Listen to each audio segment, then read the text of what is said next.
gente, estamos aí para mais um vídeo de teoria geral do processo. Dessa vez a gente tá falando da jurisdição civil, ok? Bom, para começar, dar uma introdução, antes, quando os estados eles não haviam surgido, eles não eram fortes o suficiente, os conflitos de interesse existentes ali na sociedade eram solucionados pelos próprios envolvidos. Então a gente tinha ali um meio de solução de conflito parcial, que era feito pelas próprias partes. Eram sempre parcial, porque eram feitos pelas próprias partes. E aí acabava que vencia o mais forte. Porque os conflitos de interesse eram resolvidos pela própria parte, da forma que eram conveniente ali, da forma que eles quisessem. Então você tinha a vitória pela força, não necessariamente pelo mais justo, por quem realmente tinha razão naquele conflito. A vitória era pela força ou pela astúcia, né?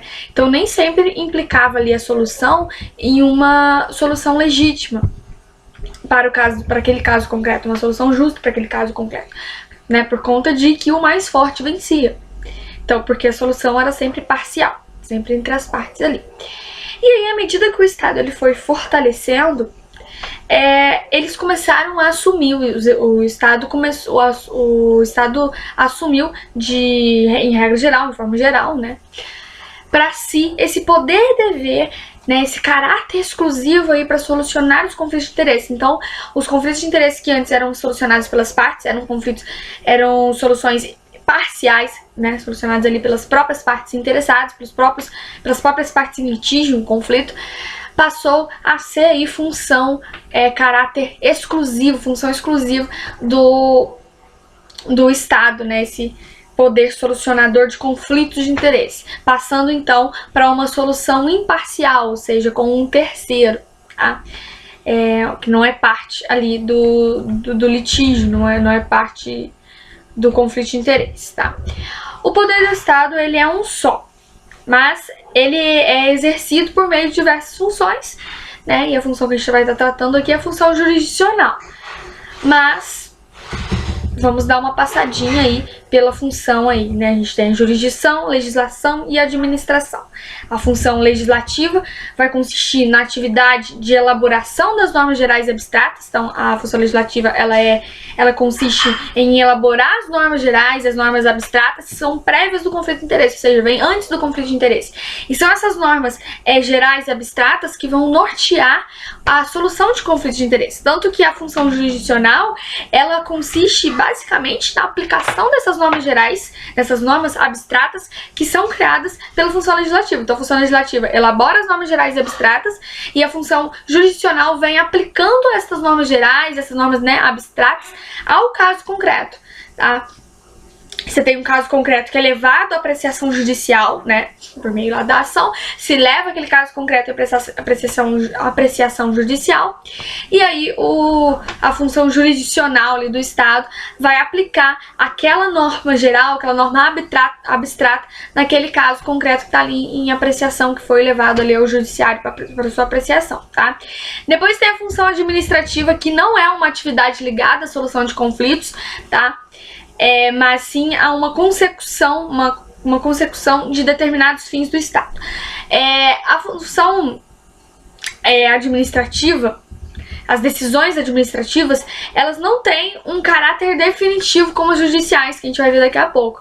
Então, as decisões da função administrativa, as decisões administrativas, elas podem sim ser revisadas, tá? O que não acontece com as decisões da função jurisdicional, que a gente vai ver daqui a pouco, tratando das características essenciais da jurisdição, tá? Antes de ir para as características, fechar aqui o conceito, que é a jurisdição. A jurisdição, ela é uma função do Estado que tem como um intuito solucionar, né, os conflitos de interesse de forma aí imparcial, né? A gente já viu ali que antes era solucionado de forma parcial pelas partes, e aí com o fortalecimento do Estado a gente tem aí essa função jurisdicional, onde os conflitos eles passam a ser solucionados de forma imparcial por um terceiro, que é o juiz, né, através dessa função do Estado aí, que tem como intuito solucionar os conflitos de interesse, tá? Com caráter coativo, tá? Porque o Estado ele vai exercer aí, nessa função judiciária e nessa função de jurisdição, vai exercer de forma coativa. Sua decisão vai ser exercida de forma coativa, ou seja, implica na obrigatoriedade do cumprimento da decisão jurisdicional, tá?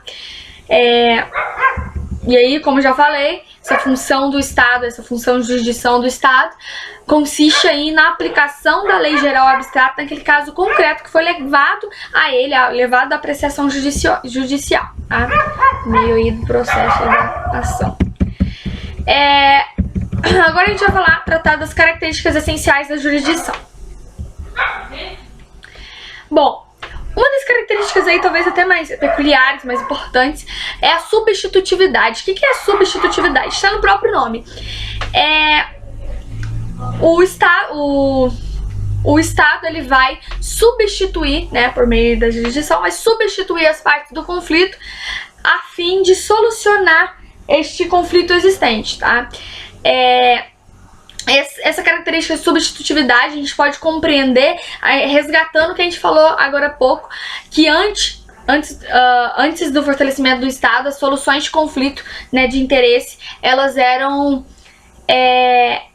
resolvidas pelas próprias partes envolvidas ali, pelas próprias partes em litígio, conflitantes, né? E aí, desde que o Estado assumiu para si essa incumbência, esse poder-dever aí por meio da jurisdição de aplicar a lei geral, a lei abstrata, para solucionar os conflitos naquele caso específico, naquele caso concreto, a gente pode dizer aí que o Estado ele vai substituir as partes para resolução, né, objetivando a resolução do litígio, correspondendo aí a essa imparcialidade que não tinha anteriormente. A gente viu que anteriormente, antes desse fortalecimento do Estado, a gente tinha que a resolução dos conflitos elas eram parciais, realizadas pelas próprias partes. Com o fortalecimento do Estado vem aí o poder jurisdicional, essa jurisdição que tem aí como uma das características substitutividade, que é basicamente aí substituir as partes para a resolução do conflito, tá? Então o Estado com a jurisdição ele vai substituir as partes conflitantes, as partes em conflito, para poder aplicar o direito naquele caso concreto, tá? Para poder resolver aquele conflito ali existente. Depois a gente tem aí a definitividade, que eu já dei uma adiantada falando que as decisões judiciais, elas são, a partir de um certo momento, elas adquirem um caráter definitivo, né, e não podem mais serem modificadas, serem discutidas. Então, a partir de um certo momento, no trânsito em julgado, essas decisões judiciais elas passam a ter um caráter imutável, não podendo mais ser discutidas. Por isso a definitividade, tá? Tá no próprio nome também, ok? A próxima característica é a inafastabilidade, tá? Eu tô acompanhando aqui o livro Processo Civil Esquematizado, do Marcos Vinícius Rios Gonçalves, tá? Mas tem algumas doutrinas que vão estar falando apenas de 4, que são as mais importantes aí, que é substitutividade, lide, inércia e definitividade. Mas eu vou dar uma passada por todas essas aqui que o livro tá tratando, tá? Então, a próxima aí é imperatividade, em que eu também já adiantei aí que as decisões jurisdicionais, as decisões judiciais, elas têm uma força coativa, né? Ou seja, obriga os litigantes. Porque nada adiantaria o Estado substituir as partes, né, na solução de conflito se a decisão não fosse aplicada de forma obrigatória. Então, essa característica aí de imperatividade da jurisdição é nesse sentido. A gente viu anteriormente que aquela decisão jurisdicional ela é definitiva, né? Que a gente viu na substitutividade que o Estado ele vai substituir as partes para aplicar o direito naquele caso concreto, para solucionar o conflito. Então nada adiantaria substituir as partes e solucionar o conflito se não obrigasse o implemento da sentença, né?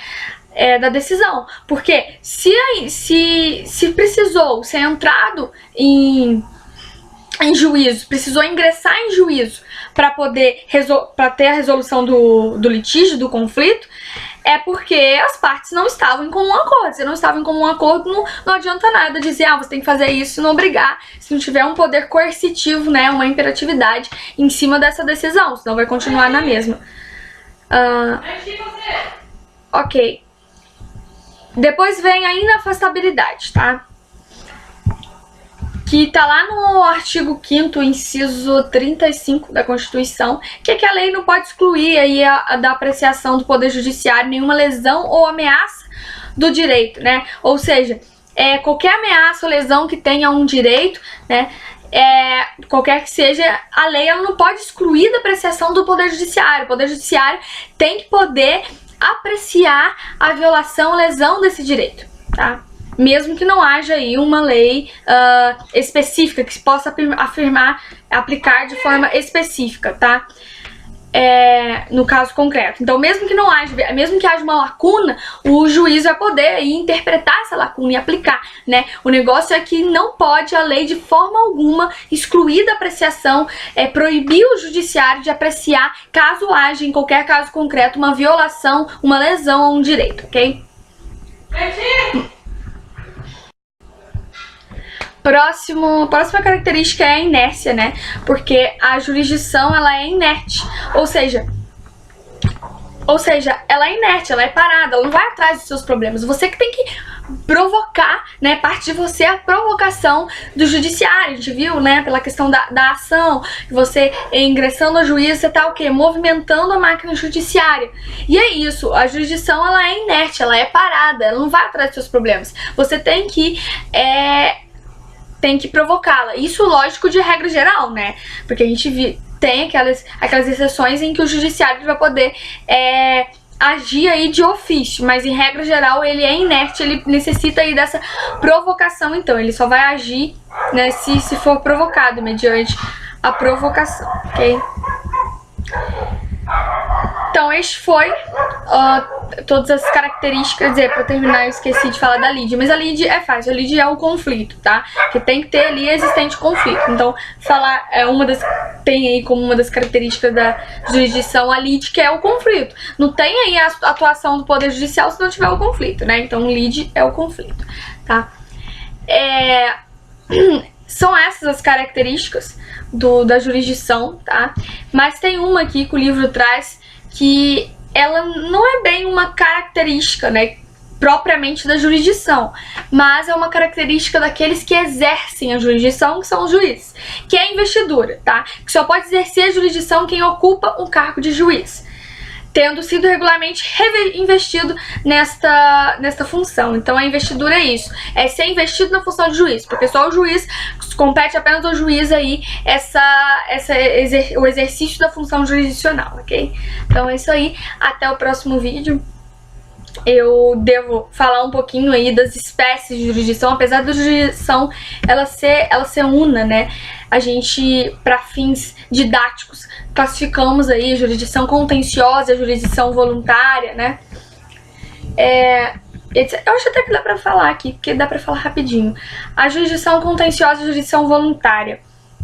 Na jurisdição contenciosa, as partes elas estão buscando uma determinação judicial em detrimento de outra parte, uma determinação judicial que obrigue a outra parte, que obrigue a parte contrária, né? Porque você tem ali um conflito de interesses incompatíveis, onde o juiz ele vai proferir uma decisão de uma pessoa, né, em favorecimento a uma pessoa em detrimento da outra, porque tem um conflito de interesses ali divergente, onde apenas uma pode ter a razão, por isso contenciosa, tá? E voluntária é aquela que a sentença do juiz, a decisão jurisdicional, ela pode favorecer ambas as partes, tá? Em que apesar de ter um conflito ali, elas não são necessariamente divergentes, como a gente tem na contenciosa, tá? Seria, por exemplo, o exemplo do divórcio do divórcio consensual, né? Que as duas partes, elas objetivam a mesma coisa, que é chegar ao divórcio, né? Ou, por exemplo, as partes que estão ali em conflito querendo a interdição de um parente, né? Por exemplo, elas estão caminhando na mesma direção, assim, só que tá tendo um conflito de interesse sobre uma particularidade ali daquela direção, daquele caminho que ambas estão seguindo. Na contenciosa não, na contenciosa elas estão partindo em direções diferentes. Então na contenciosa você vai ter uma decisão aí, favorecimento a uma e em detrimento de outra, ok? Então é isso, até o próximo vídeo, espero ter sido útil. Qualquer coisa, os comentários estão aí, podem estar comentando, estarei respondendo assim que possível. Sempre respondo. E meu e-mail também estará na descrição do vídeo. Pode ficar à vontade para mandar e-mails, eu respondo. Pessoal, tem algumas pessoas já que mandaram e-mails, inclusive pedindo material. Eu mando PDFs ou apostilas que eu executo também. Pode estar entrando em contato, a gente tá trocando experiências. Então até o próximo vídeo.